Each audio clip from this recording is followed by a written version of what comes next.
Très applaudi, s'arrête à son stand pour ravitailler comme vient de le faire son rival.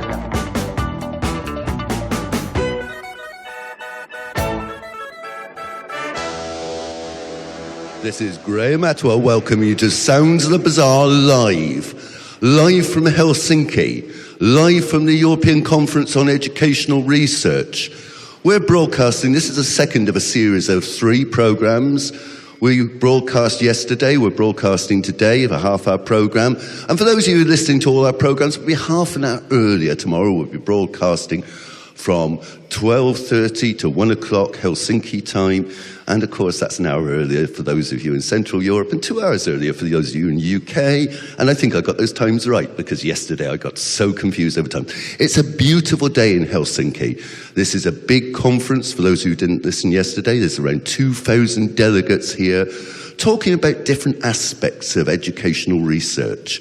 And it's organised through a whole series of different strands, different networks on different aspects of education. We've got a great programme lined up to you. We're going to have a musical break in a moment, but I'll be coming back talking to Leif Moss, who's the president of ERA. And then after that, we'll be talking to a very special guest, Igor, who's attending the conference for Ukraine and won an award to attend the pre-conference. I'll be talking about some of his ideas about adult education research in Ukraine and in Europe. Brilliant program, more guests, lots of fun, lots of music. So don't go away. This is Sounds of the Bazaar, live from Helsinki, sunny Helsinki at the European Conference on Educational Research. We're just going to take a very short musical break and then I'll be talking with Leif. Over to you, Joe. Apprenons le cha-cha-cha. Apprenons le cha-cha-cha. Okay, welcome back. Delighted to have Leif here with me today, the president of ERA. But I suppose of all these big organisations, the question, Leif, is what does a president do? Yeah, I can understand it because much of the work I do, is not visible in the everyday life of ERA.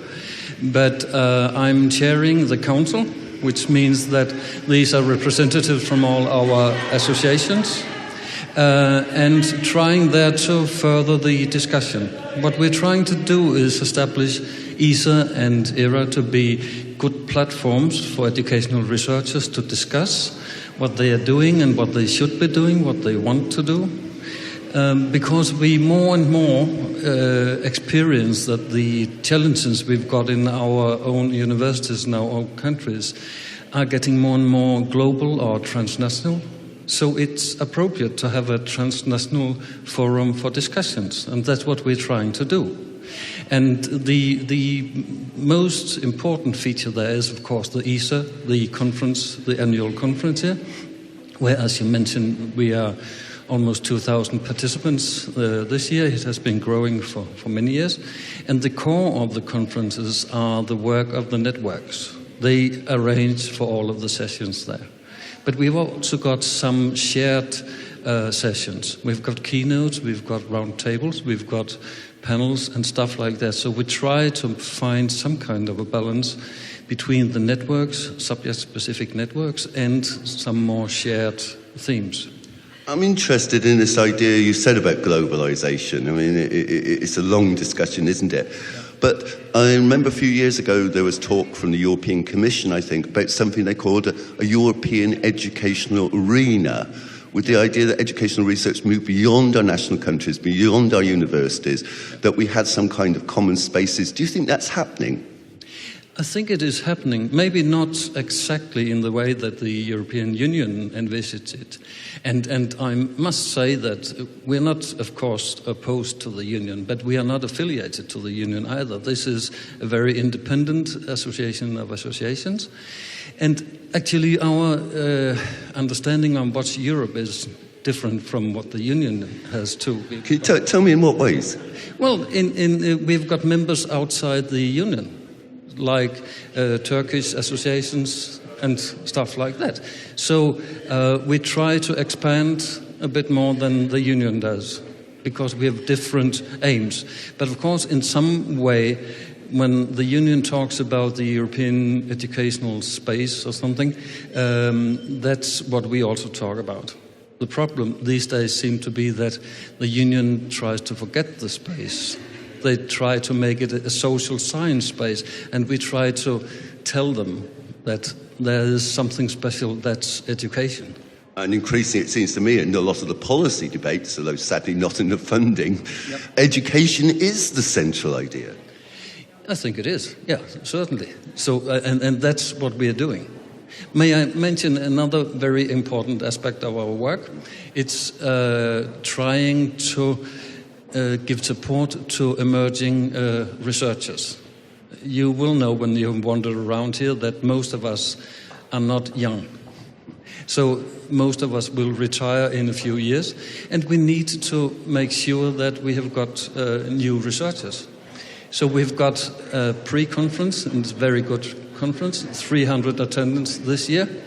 We've got summer schools and a lot of work trying to support them. And also, of course, pulling them together with us to telling them or illustrating for them that our challenges are transnational. So ERA is more than just a conference. Yes, it's more than a conference. It's the networks and other activities in between the conferences. And we've also got a journal, the European Educational Research Journal, which is quite young. It's only something like 10 years, but it's being very good, very high quality these days. Leif, one last question, because we've got more people lined up to be interviewed here.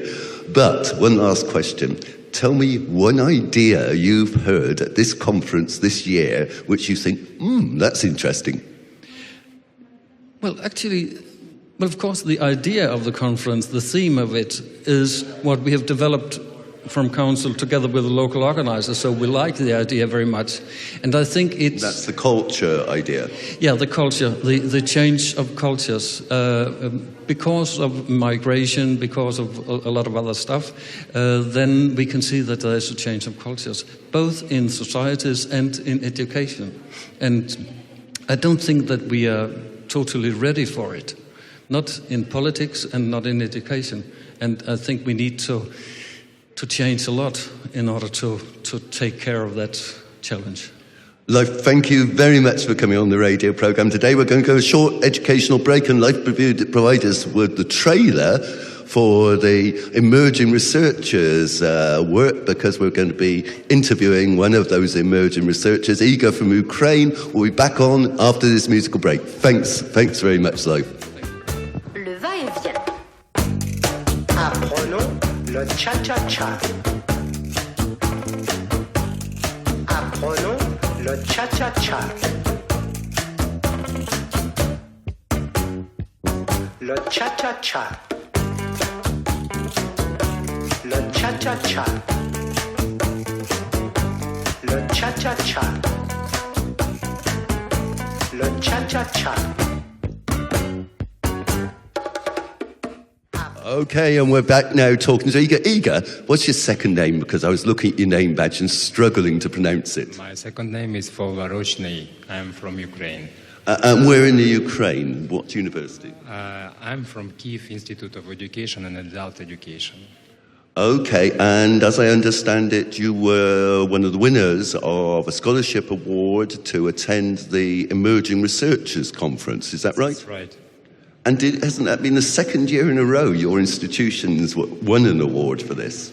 Yes, absolutely. I don't know how it happened, but it happened. Must be some good things happening there.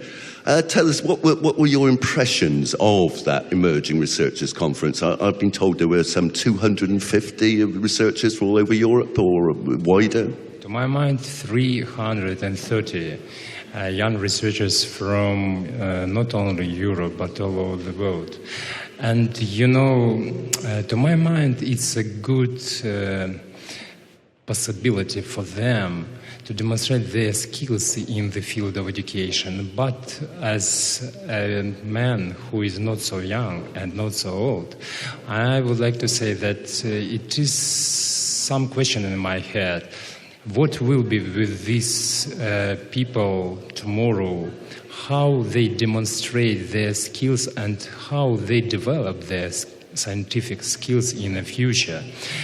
You know, it's a big problem because if they only interrupted after this conference their activity, it will be not so good. And this conference really a good chance for them, and all circumstances were organized on the very good level in order to participate in other conferences. So I hope that these people will be more active in scientific direction, and participants in this conference will have them. I hope so too. Let's go on and talk about your work. I asked you very briefly what you were presenting at this conference, and you told me it was looking at adult education in Ukraine and in Europe. Could you tell me a little bit about it? Okay.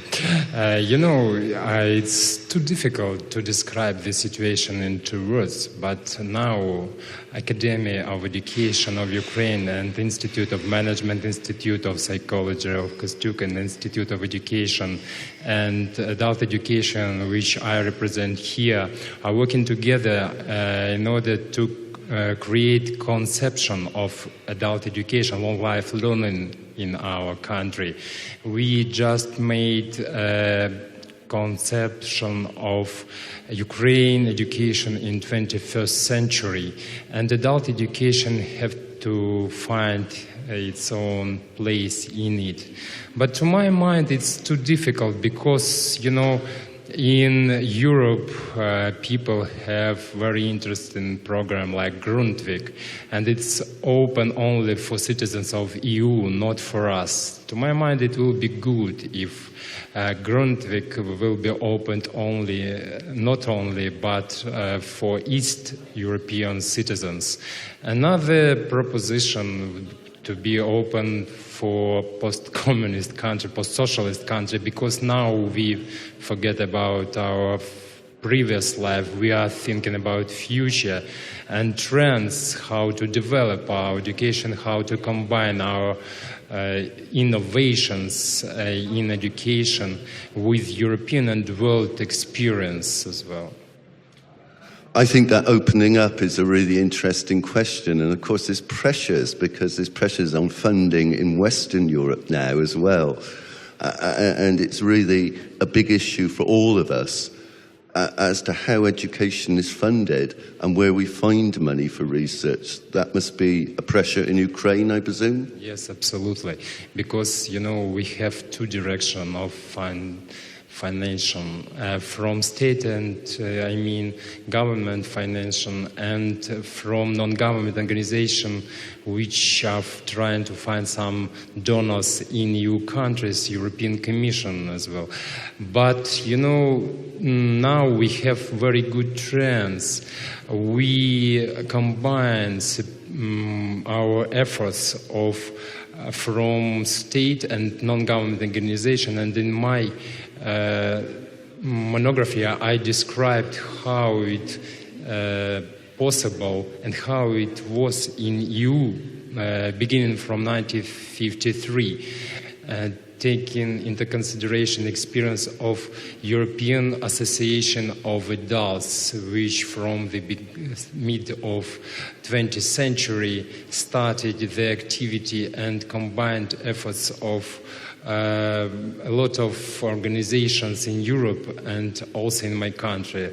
Also, I would like to say that my postgraduate student, she is very active in this direction, and she has an alliance organization, and also we now organized and create new organization development and innovation in Ukraine, and we hope that some project will be open for us in the future. I hope so too. One last question, because we've got people waiting here.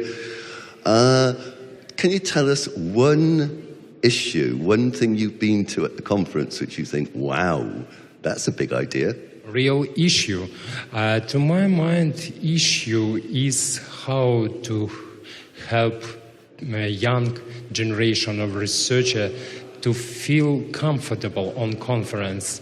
To my mind, it's necessary to make some cycles of psychological support for them, because it's too difficult to demonstrate their skills. Some of them made some only first presentation, and if organizers, and as they did before, everything on the highest level, will think about this not very big but narrow aspect, it will be better. Okay, thanks. Thank you, Igor, very much. You're listening to Sounds of the Bazaar, live from Helsinki. A quick musical break and we'll be back with our next interview. I'm happy, baby. Yeah, yeah. I'm happy, baby. Yeah, yeah. To be his smile, and a fan, get that kind of story. I'm happy, baby. Yeah, yeah. I'm happy, baby. Yeah, yeah. To be in Texas, only you, that just makes me happy too. We've been gone, we're too long, to his good, to get back home. Welcome to and I will do the sun will change and I'm too happy, baby. Yeah, yeah. Happy, baby. Yeah, yeah. To be in Texas, only you, that just makes me happy too.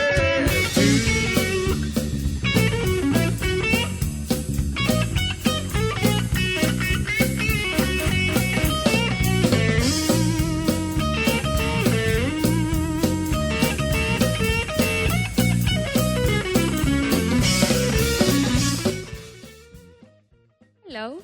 Well, we have here 3 participants from Portugal, and they will talk to us about their experience here in ecer. We have Fatima. Again, it's a very pleasant surprise to be in the ecer conference, because we have a lot to learn and to share with other participants of our investigations, topics. It's always a pleasure to be on ecer. So it's not the first time that you're here? It's my 3rd time. Okay. And are you here because you will present something? Yes, tomorrow I'll be presenting some results of my research. On which topic? On the use of the internet when the students are searching for some topics to school. Oh, really interesting. And you? I'm not participating in the conference. I'm just Paulo's husband. Okay. And you? Well, it's my first time participating in the conference. I've really enjoyed it up to now because I'm learning a lot from other colleagues from other countries, and people are really nice. So, yes. And your topic here? I'll be presenting this afternoon a presentation called Keeping a Digital Track of the Learning Process. It's about technology, learning a language, and self-regulated learning.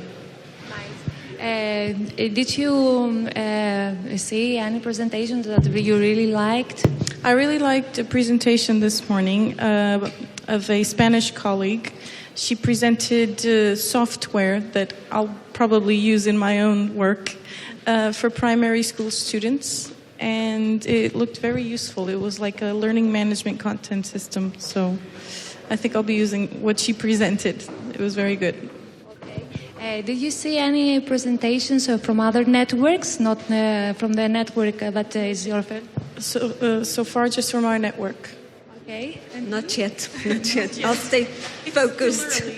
So, if you would like to persuade people to come to the next conference of ECR, what would you say to them? Keep you up to date. Yes, definitely. If you want to get new ideas and learn more, then just come next year to Berlin, right? Berlin 2011. Okay. Thank you very, very much. Sounds of the Bazaar, a short musical break, and then we're going to be talking about Berlin 2011. I can't believe all our guests today are leaving us such wonderful trailers to the next item.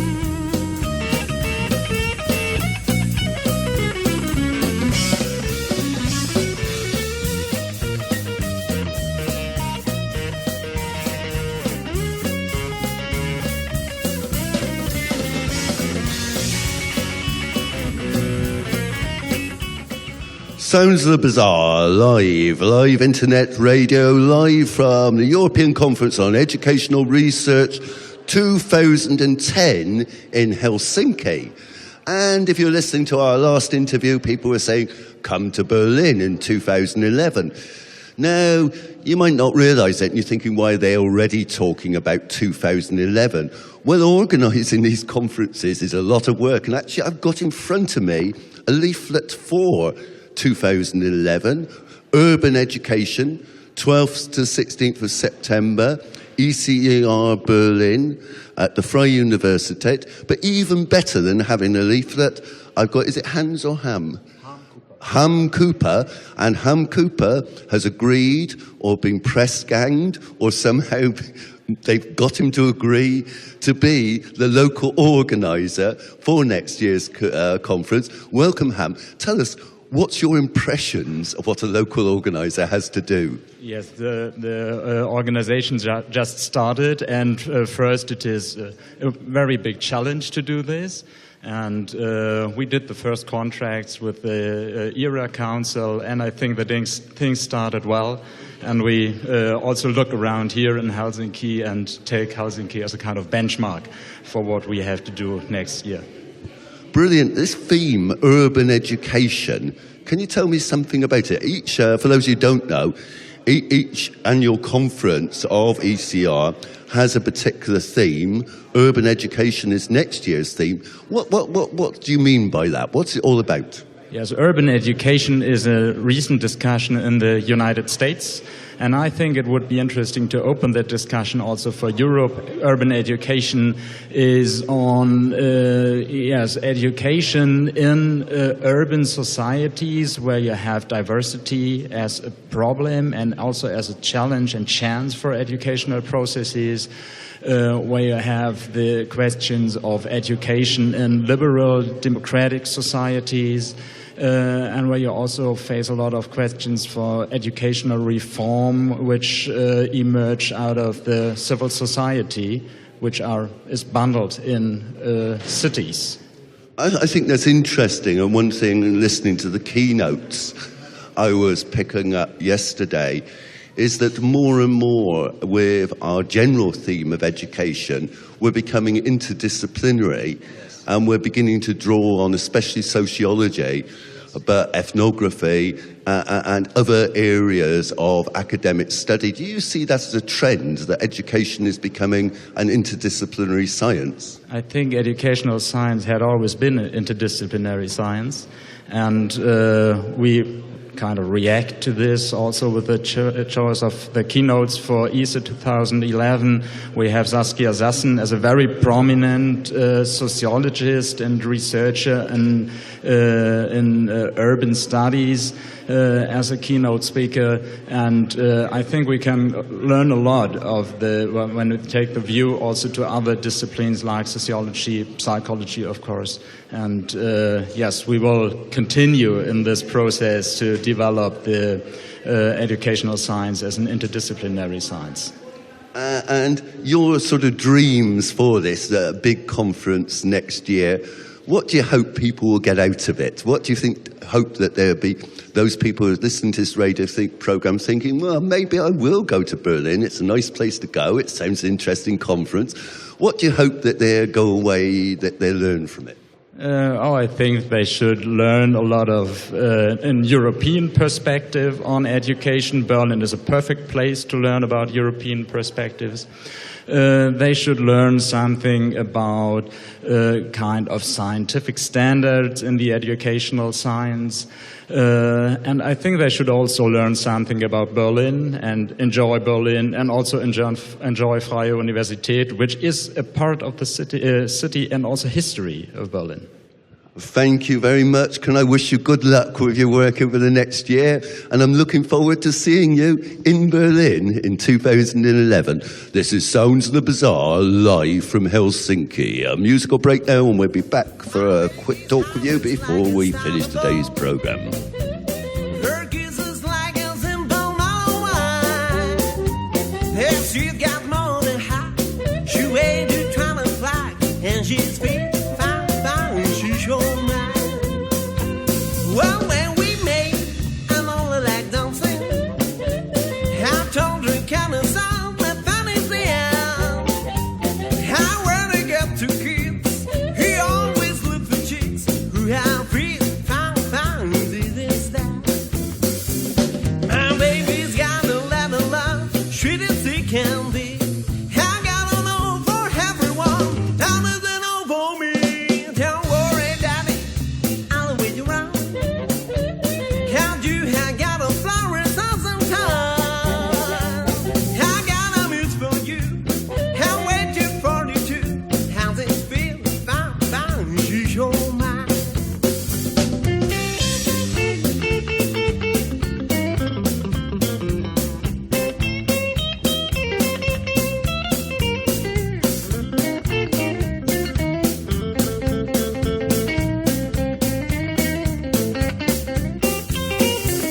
I ran myself afraid of more.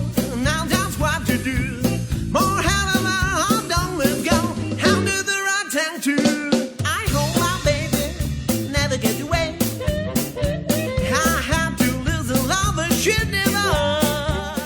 You've been listening to Sounds of the Bazaar live, the sounds of the summer, the sounds of education, the sounds of research, the sun, and being in Helsinki, the rain. But actually today it's a beautiful day at this huge conference in the wonderful University of Helsinki. The university is situated right in the middle on the main square. In fact, the office we were using yesterday was overlooking the Prime Minister's office. We were waving out of the window. This is live internet radio, part of our amplified series of video, interviews, streaming, internet radio, and goodness knows what else, live from ECR. We hope you're going to be back with us tomorrow for our third and final program in this particular series.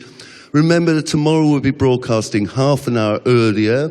We're broadcasting at 12:30 local time, that's Finnish time, 11:30 Central European time, and if you're living in the UK, that's just 10:30 in the morning. Don't forget to tune in. We'll be having more great features on the Sounds of the Bazaar live internet radio. Sounds of the Bazaar. Never get away. I have to lose a lover, should never. I wanna understood how shadows find out. Sounds of the Bazaar live is a Pontedusky production for the European Conference on Educational Research. Sounds of the Bazaar is licensed under a Creative Commons 3 license.